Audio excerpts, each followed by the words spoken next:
Chimkentga, umuman Namanganga o'qishga kelibsiz, umuman juda katta ishlar bo'lyapti. Umuman taassurotlaringiz? Ajoyib, juda haligi hozir aytib turdim, juda ko'p o'tamiz. Deyarli million martada bu yoqqa o'tamiz, bu yoqqa o'tamiz. Shuncha ishlar bo'libdi. Ajoyib bu. O'sha iloyim ko'z tegmasin, juda ko'p ishlar bo'libdi. Juda ham mazza qildik. Bola chaqalar, farzandlar bilan keladigan bu hurmatlar. Iloyim mehnatlaring rohatga aylansin.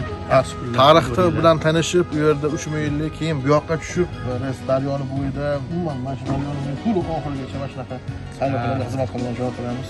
O'sha biz eshitardik-da, o'sha yoshligimizdan eshitardik. Hazrat Boburda shundoq padarlari o'sha Umar Shayx Mirzo padarimni yutib ketgan jarda jonim qoldi dedi. Shu joy edi-da. Mana o'z ko'zimiz bilan ko'rdik.